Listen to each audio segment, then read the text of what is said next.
Now, students, today we will do diseases and its causes. Now, we can see what does diseases look like? What does disease look like? We know that our body is made up of cell.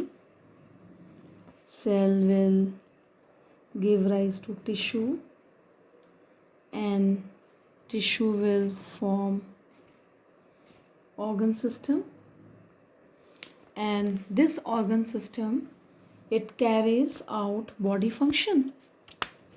Understood?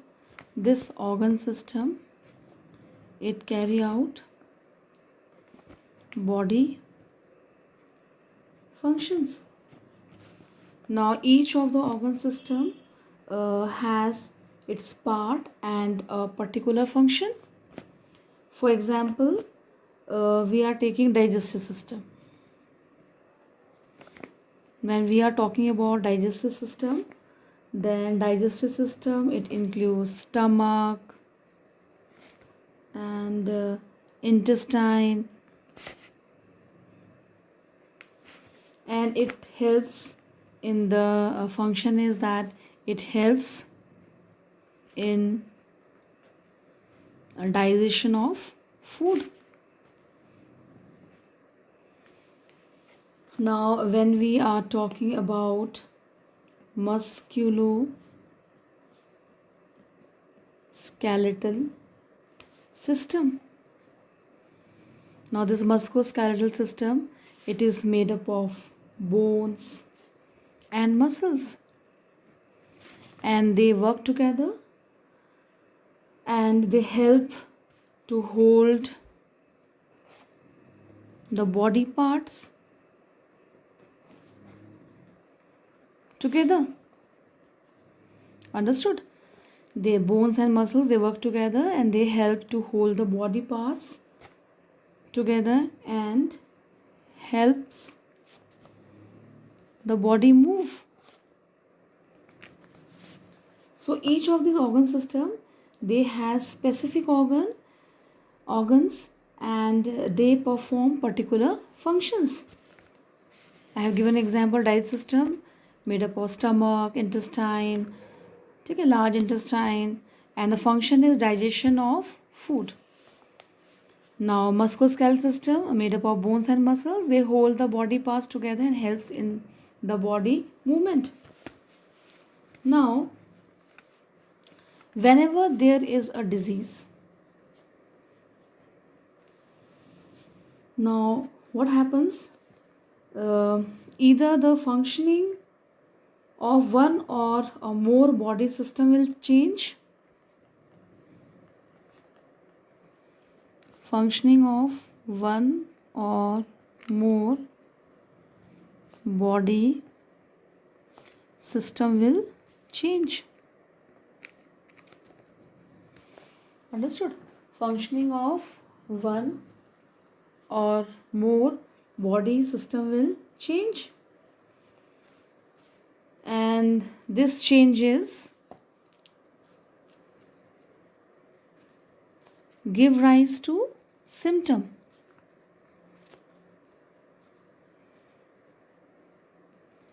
And sign of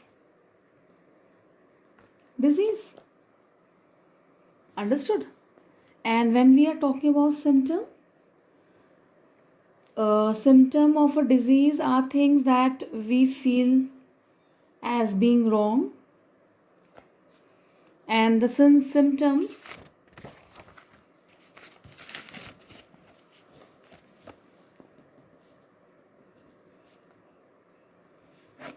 indicates that there may be a disease but do not indicate what the disease is. This is very important. Now symptom, it indicates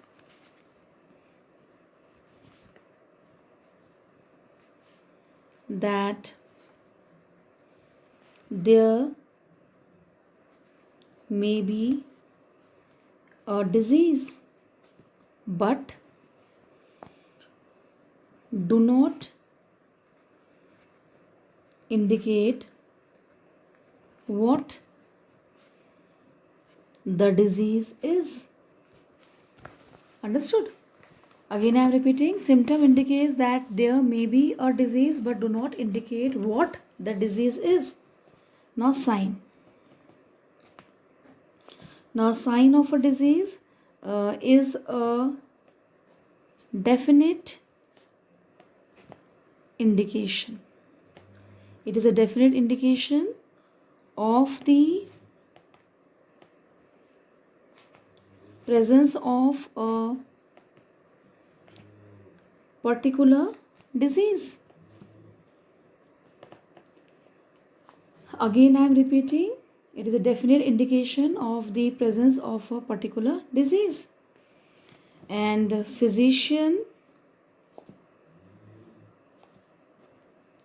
get laboratory test done to pinpoint the disease. Understood? Again, I am repeating. Symptoms indicate that there may be a disease but do not indicate what the disease is. And the sign is a definite indication of the presence of a particular disease. Now, the physician gets laboratory tests done to pinpoint the disease. Now, symptom. We are talking about symptom.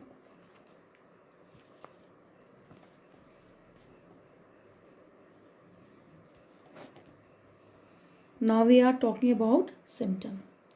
So symptoms, some symptoms are headache, cough, loose motion, wound with pus,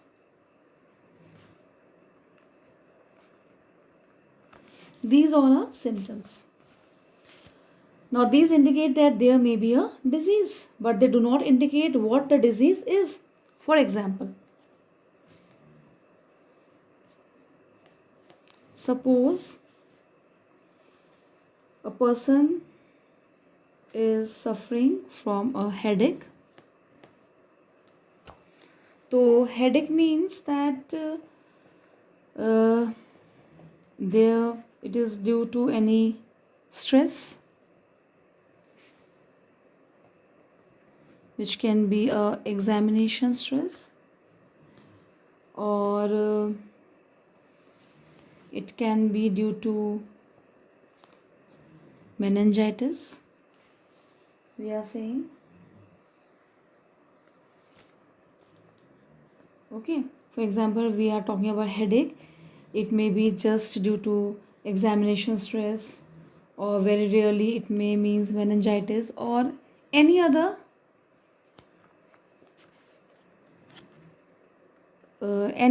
other indication related to different diseases.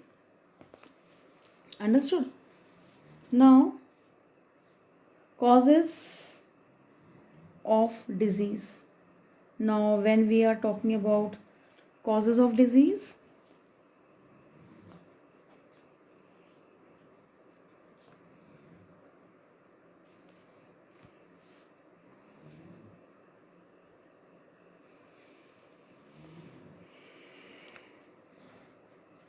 now first is extrinsic factor, means water,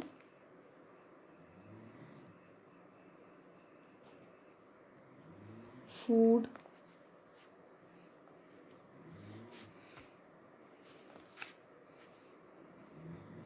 second is intrinsic factor,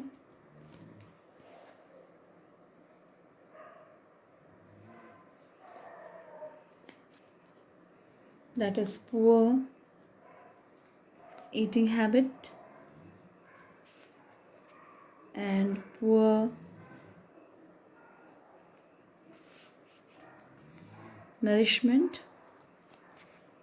and here only one is required.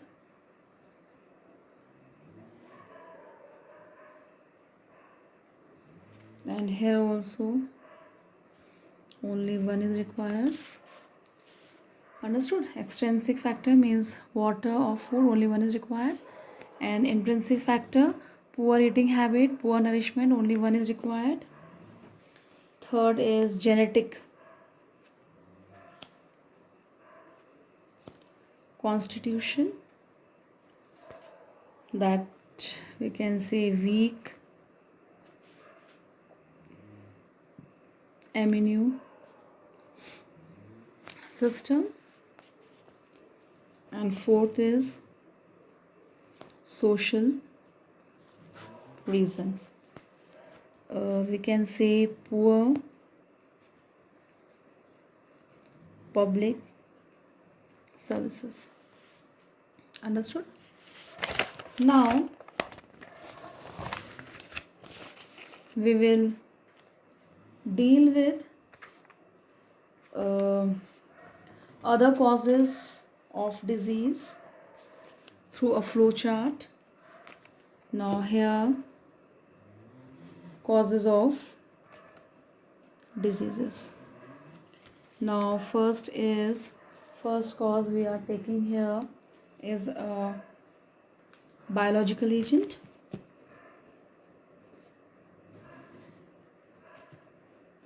Biological agent. Example is viruses, protozoa, and bacteria. Understood? Now, second, we are taking nutrient agents. Example is deficiency of protein, minerals, and vitamins. Then third one is chemical agent. Chemical agents. Example is, first is endogenous chemical. Endogenous chemical. Now when we are talking about endogenous chemical are urea and uric acid. Second is exogenous chemical. Exogenous chemical. Now exogenous chemical, for example, pollens and pollutants. Understood? Now fourth one is physical agent. Physical agents. Now when we are talking about physical agents, so example is humidity, amount of water vapor present in the atmosphere, radiation, temperature. These are the example of physical agent. And fifth one is mechanical. Fifth one is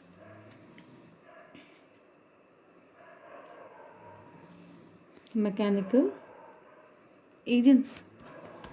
And under mechanical agents, example are of friction or other mechanical forces,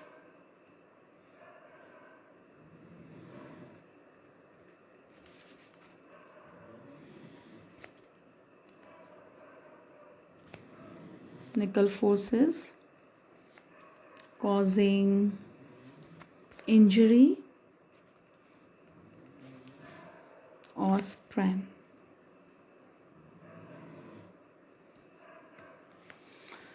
So these are the causes of diseases. Again, I am repeating: biological agent, viruses, bacteria, protozoa, nutrient agents, for example, deficiency of protein, minerals, vitamins, chemical agents, endogenous chemical and exogenous. Endogenous chemical, urea, uric acid, and exogenous chemical, pollens, pollutants, physical agents, humidity, radiation, temperature, and mechanical agents, friction or other mechanical forces causing injury and spread. Hello students, we were doing the topic why do we fall ill, and we have discussed various topics. Firstly we have discussed health, then personal and community issue, both matter for health, then distinction between healthy and disease free, and difference between symptom and sign. Now today we will do certain differences. The first difference is acute disease and chronic disease. Now acute disease that lasts for only very short period of time is called acute disease. Chronic disease lasts for a long time, even as much as lifetime. Acute disease do not cause major health effect, whereas chronic disease causes prolonged general poor health. Example of acute disease are common cold and fever. An example of chronic disease is elephantiasis, diabetes and asthma. Suppose we are suffering from a common cold. Most of us get better and become well within a week or so. But if we are suffering from a chronic disease, it will last for a long time, even as much as a lifetime. And during the chronic disease, we loses weight and feel tired all the time. Chronic disease therefore has very drastic long-term effect on people's health as compared to acute disease. Now we will do causes of diseases. Now when we are talking about causes of diseases, there are many levels of such causes. Suppose we will take an example that a baby is suffering from loose motion. Now when a baby is suffering from loose motion, it means that probably there is an infection due to unclean drinking water. But many babies must have taken this unclean drinking water, but they do not show infection, or we can say a loose motion. Understood? It means that those baby are healthy. ठीक है, जो baby healthy है, they will not show infection. Understood? Whereas the babies, those who are not healthy, they will show infection. Perhaps we can say that nourishment play a very important role. So we can say that lack of nourishment become the second cause for disease.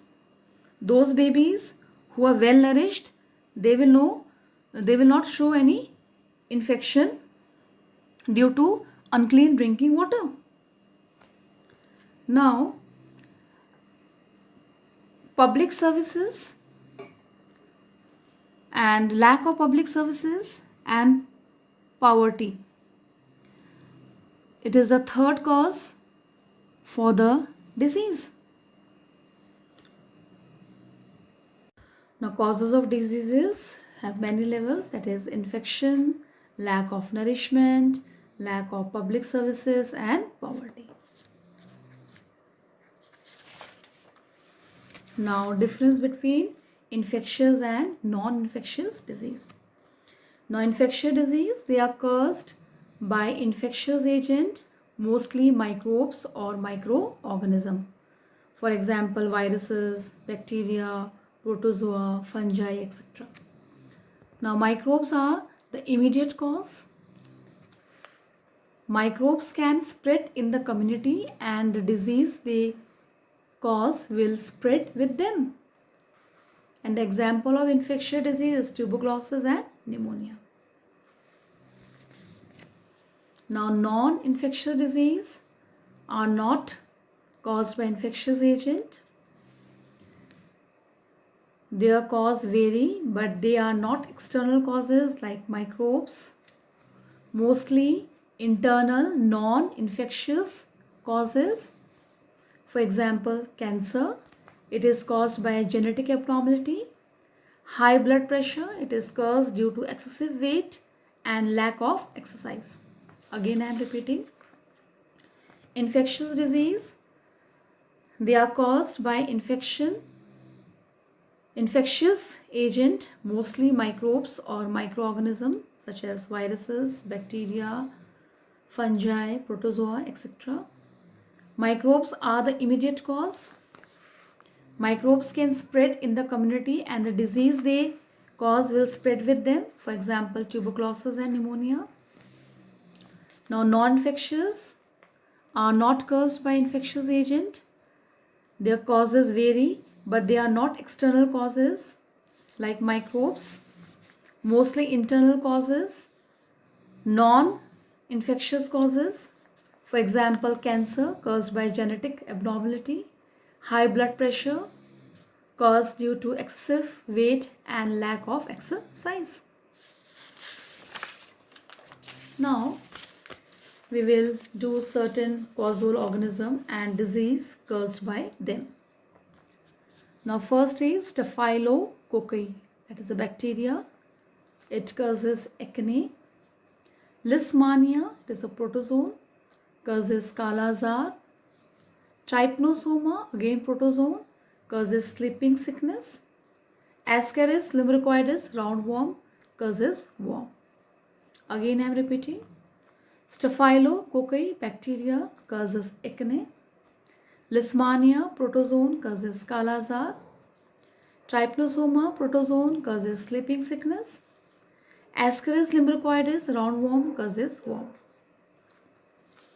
Now, there are certain infectious agents and disease caused by them. First is virus. It causes common cold, influenza, dengue fever, AIDS, hepatitis. Bacteria. It causes typhoid fever, cholera, tuberculosis and anthrax.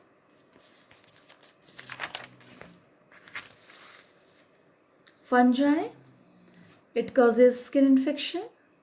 Protozoa causes malaria, Kala-Azar, and worms causes elephantiasis, interstitial worm infections. Again I am repeating.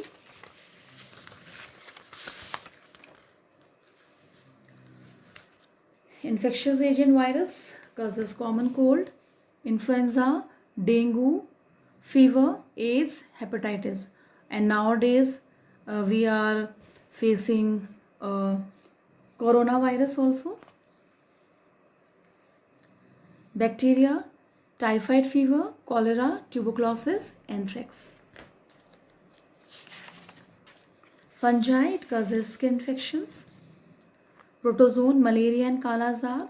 Worms, elephantiasis, interstitial worm infections. Now, difference between viruses and bacteria. Viruses are non-cellular. Bacteria are single-celled. Viruses have no metabolism of their own. Bacteria have metabolism of their own. Viruses do not contain a cell wall. Bacteria contain a cell wall. In viruses, a protein coat known as caspid, it envelops the genetic material. In bacteria, the cell wall is made up of peptidoglycan. Viruses are smaller in size. The size ranges from 30 to 50 nanometer, whereas in bacteria, they are large in size and the size varies from 900 to 1000 nanometer.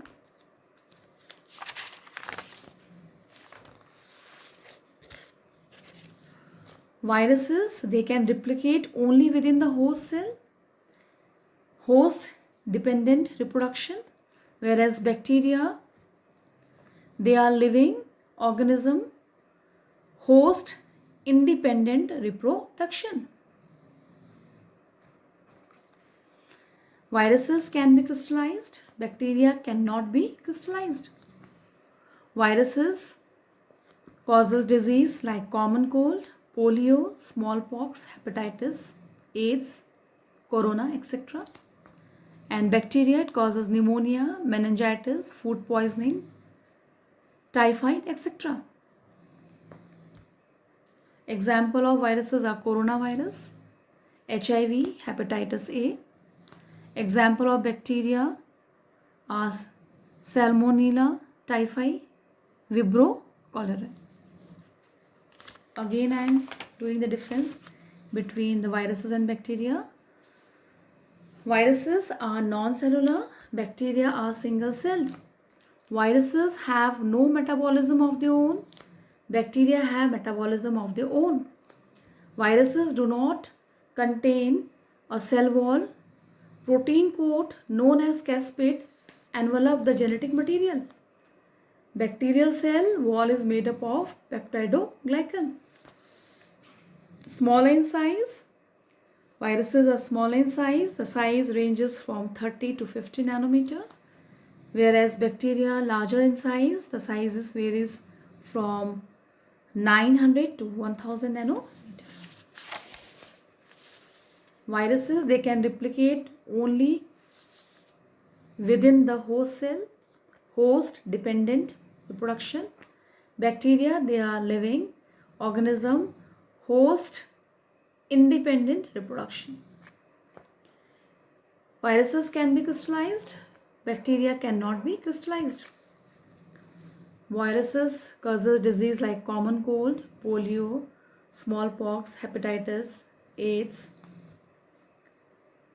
and bacteria causes pneumonia, meningitis, food poisoning, typhoid, etc.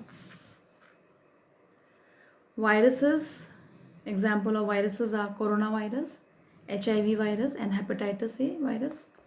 And the example of bacteria is Salmonella typhi and Vibrio cholerae.